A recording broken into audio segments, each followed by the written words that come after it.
Portugal registra a maior inflação dos últimos 30 anos e as consequências do aumento dos custos dos bens e serviços estão à vista. Desde as compras do supermercado à energia, sem esquecer os valores das rendas e até mesmo as taxas de juros do crédito à habitação que não param de subir. A conjuntura pede cautelas, como lhe mostramos na reportagem especial desta semana.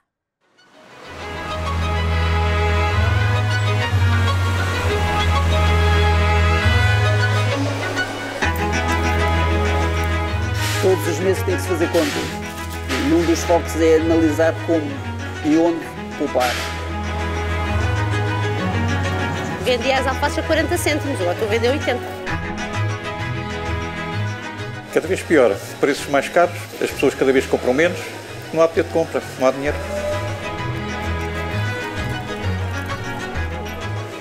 Está a subir muito. Já tenho isso há umas semanas a este preço. Mas sobe, sim. O que é que está mais barato? Diga-me lá.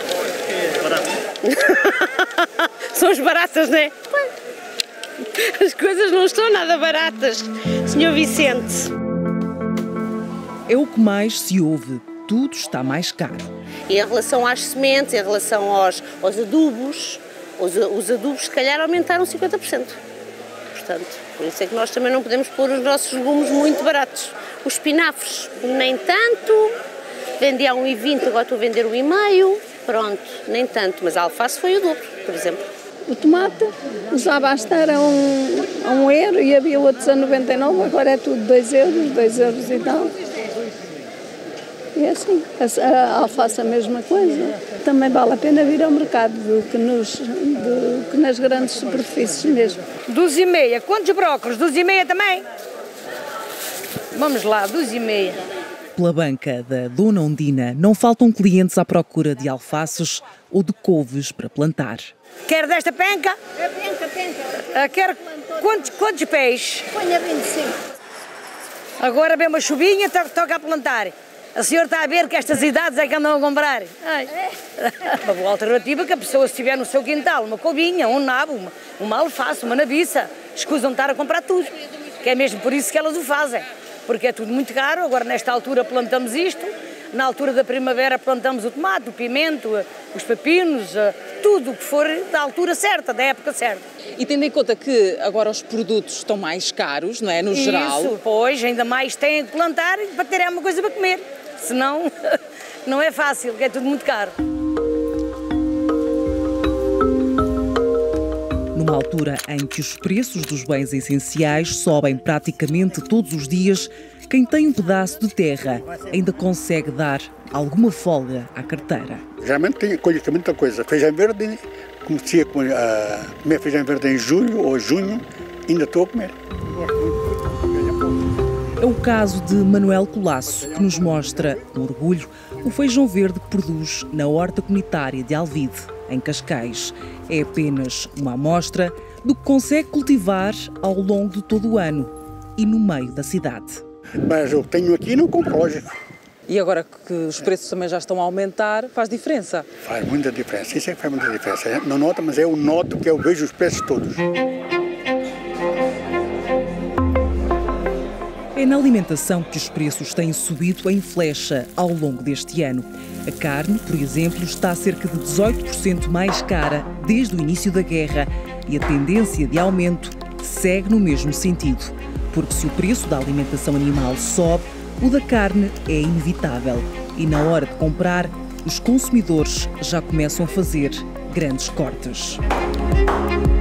Os custos de produção aumentam, a carne aumenta também, temos de vender mais caro. O problema maior é que as pessoas não têm dinheiro para comprar. Cada vez compram menos, em vez de comprarem 1 quilo, compram 700 gramas e vão comendo assim.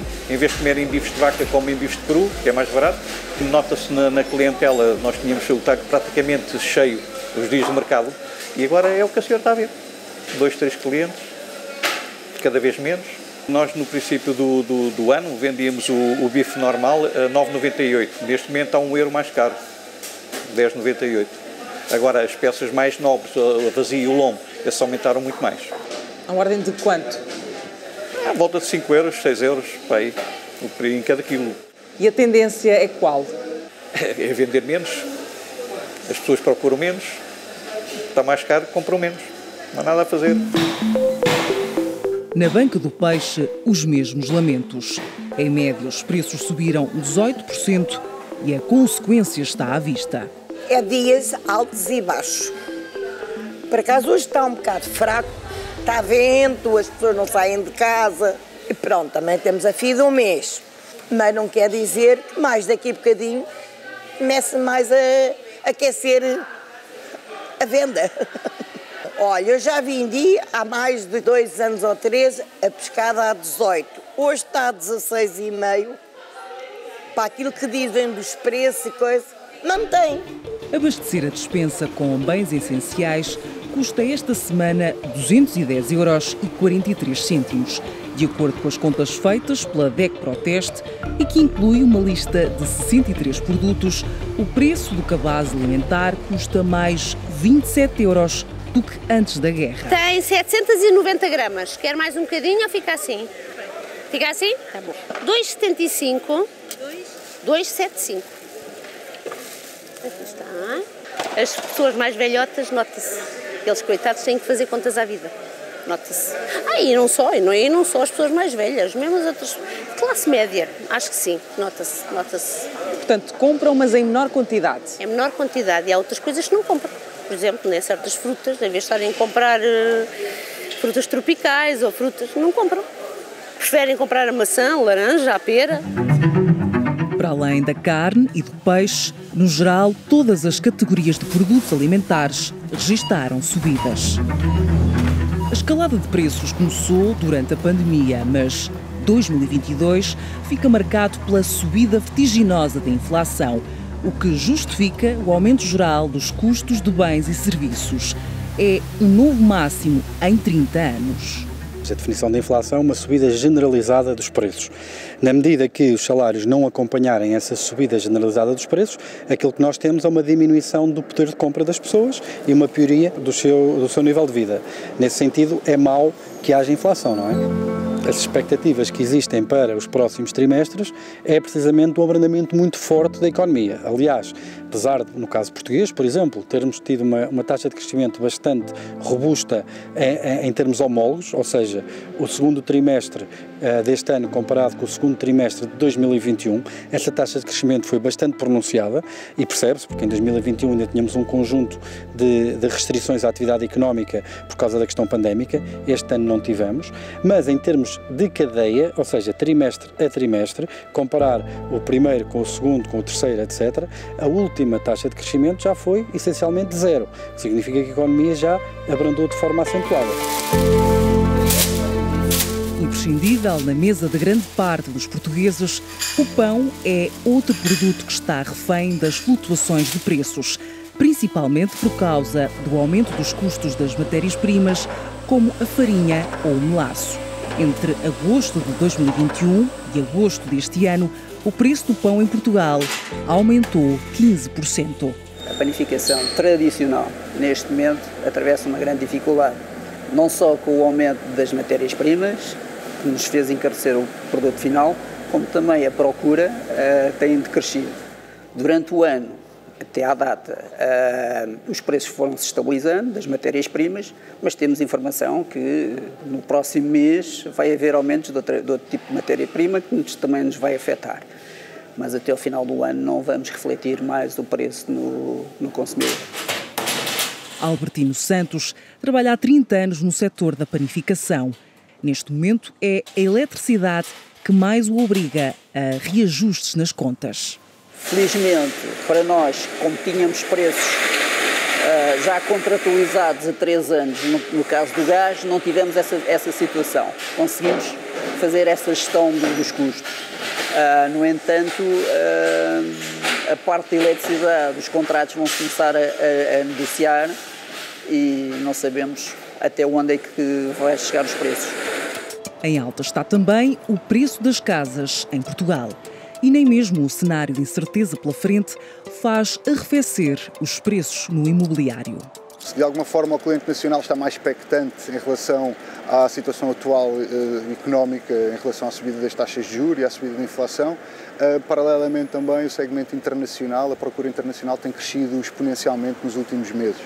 Eu penso que isso deve-se ao facto do dólar estar com um valor muito alto face ao euro, que permite aqui uma maior capacidade de compra por parte dos clientes norte-americanos, por exemplo, e também pela situação geoestratégica do país, o facto de nós estarmos muito afastados do conflito entre a Ucrânia e a Rússia. A falta de oferta e o grande interesse do mercado estrangeiro são dois fatores para que, pelo menos até ao final do ano, os preços continuem elevados. Estas alterações ainda não tiveram um reflexo no valor dos imóveis, nos preços dos imóveis. Tem tido sim um reflexo na confiança do cliente em poder avançar imediatamente para o negócio. Está um bocado na expectativa a perceber o que é que vai acontecer nos próximos tempos e, portanto, o processo de decisão tem sido um bocadinho mais demorado. Por causa dos bancos também? Sim, os bancos têm criado também de alguma forma aqui um bocadinho mais de cuidado com as condições e com a avaliação que fazem das condições de crédito do cliente, e é natural, se as subidas das taxas de juros se têm verificado, o cliente acaba por ter menor capacidade de chegar a determinados valores em relação aos imóveis que está a pretender comprar. Em plena crise financeira, no início de outubro de 2008, as taxas Euribor superaram os 5,5%. Passados 14 anos, Portugal começa a entrar numa nova situação de aperto. A Euribor a 12 meses, por exemplo, que é a segunda taxa mais utilizada em Portugal, está agora muito perto de chegar aos 3%. Em fevereiro deste ano estava negativa. De acordo com o OCDE, dentro de pouco tempo as taxas de juros deverão atingir os 4%, aumentos que já se refletem nas mensalidades das prestações do crédito à habitação. Isto obviamente cria uma situação de aperto, porque por um lado, aumentando as taxas de juros, estamos a falar de famílias que têm aumento na sua prestação de crédito mensal na ordem dos 50, 100, 200, 300, no limite, a acreditar em alguns cenários mais pessimistas de subida da taxa de juros, até pode chegar aos 400 euros daqui a um ano de aumento da prestação, e por outro lado, quando vão às compras está tudo mais caro. Aumentando os preços e aumentando o preço do crédito, o que acontece é que há uma diminuição acentuada do rendimento disponível e as pessoas começam-se a sentir muito apertadas, não é? Obviamente temos aqui um bocadinho uma quadratura do círculo, no sentido que a subida das taxas de juros está desenhada para tirar poder de compra às pessoas, para diminuir a pressão sobre os preços. Foram vários anos de taxas de juros negativas que permitiram aos consumidores aceder a créditos com menos custos e manter o setor do imobiliário em expansão. A incerteza sobre o que ainda está para vir faz adensar as dúvidas e receios de quem tem dívidas ao banco. Começa a existir alguma apreensão não tanto do que é que está a acontecer e do que já aconteceu, mas daquilo que pode vir a ser o futuro. E essa é uma resposta que infelizmente nós não temos, mas que transforma essa tal apreensão numa coisa mais séria, porque eu digo assim, ok, se a taxa subir 2%, e utilizando a nossa calculadora de evolução de taxa da Euribor é perfeitamente possível de ver o que é que vai acontecer e eu consigo acomodar isto no meu orçamento, sim ou não. Então, e se não for 2 e for 4? Aqui é que as pessoas começam a ficar mais preocupadas, porque a determinada altura podem não saber se conseguem acomodar nos seus orçamentos essa alteração. Em média, cada português tem 7 créditos, porque há coisas que nós não lhe chamamos um crédito, um cartão de uma determinada marca ou quer que seja, mas que na realidade nós fizemos a compra, deferimos o pagamento e automaticamente, se deferimos o pagamento, aquilo se transforma num crédito que pode ter ou não ter juros, por regra tem, e portanto nós conseguimos perceber que hoje, com esta subida da taxa e com a redução da minha liquidez disponível, eu começo a olhar e a dizer assim, será que eu consigo fazer isto tudo de um bolo que me reduza os meus encargos mensais? Com a ajuda de uma empresa intermediária de crédito que analisa, compara e negocia várias propostas nas áreas de crédito à habitação ou crédito consolidado, facilmente se percebe que, apesar das burocracias, na maioria dos casos, fica sempre a ganhar se estudar novas opções. Se nós tivermos um spread de 1,3 e passarmos para um spread de 0,9, que é bem possível de acontecer, estamos a falar daqui de uma redução numa prestação à volta dos 40 euros, 38 e qualquer coisa euros. Portanto, estamos a falar no final do ano 500 euros de poupança, o que estamos a falar ao fim de 30 anos de 15 mil euros de diferença. Ou seja, compensa sempre, seja de uma forma, seja de outra, até porque a grande maioria dos bancos, dos principais bancos, suportam os custos de alteração, portanto não tem encargos com esta ação, tem só o tema o tempo que demora, a burocracia, mas tirando isso, o ganho que se tem no orçamento familiar compensa largamente.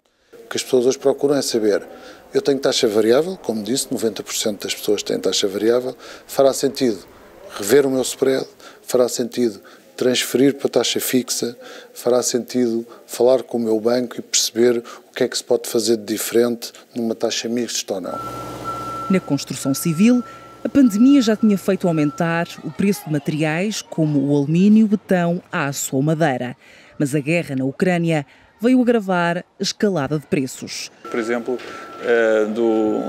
dos alumínios, estavam previstas tudo o que é janelas em alumínios, nós passámos para PVC. O PVC passou a ser uma solução muito mais competitiva. Tivemos também alguns problemas relacionados com a mão de obra, porque de facto houve aqui uma série de mão de obra que emigrou e quando nós precisamos dela não estava cá. Acabámos por nós também fazer uma procura no sentido de receber imigrantes para compensar essa falta de mão de obra, em especial do Brasil.